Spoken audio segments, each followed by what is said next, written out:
Hello everyone, welcome to Wisdom Castle. This is Dr. Dhvani Anveria.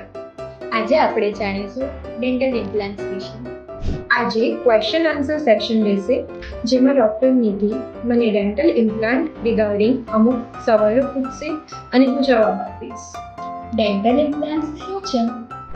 Dental implant ટાઇટેનિયમથી બનેલ screw હોય છે જેને surgery દ્વારા જડબાની અંદર મૂકવામાં આવે છે. માની લો કે જાણે દાંતના નવા મૂળિયા જ બનાવી દીધા હોય. ડેન્ટલ ઇમ્પ્લાન્ટ્સની જરૂર કોણ પડે છે? જે વ્યક્તિઓને એક કે એકથી વધારે દાંત મિસિંગ હોય છે એને ડેન્ટલ ઇમ્પ્લાન્ટની જરૂર પડે છે. આ ડેન્ટલ ઇમ્પ્લાન્ટની પ્રોસિજર શું હોય છે? સૌથી પહેલાં તો આપણે જે જગ્યાએ ડેન્ટલ ઇમ્પ્લાન્ટ મૂકવો હોય એ જગ્યાનું પ્રોપર 3D એક્સરે લેવામાં આવે છે, જેના દ્વારા આપણને અંદર હાડકું કેટલું છે જેના પ્રમાણસર આપણે ઇમ્પ્લાન્ટ મૂકી શકીએ કે ઇમ્પ્લાન્ટની સાઇઝ નક્કી કરી શકીએ એ માટેનો એક્સરે લેવામાં આવે છે.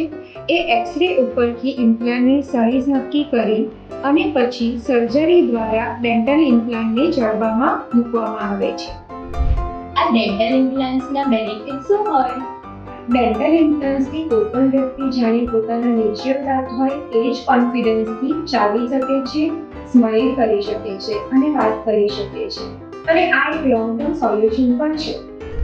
તો આજે આપણે જાણ્યું ડેન્ટલ ઇમ્પ્લાન્ટ વિશે. ડેન્ટલ ઇમ્પ્લાન્ટ્સ માટેની વધુ માહિતી માટે આજે જ મુલાકાત લો વિઝડમ કેસલની.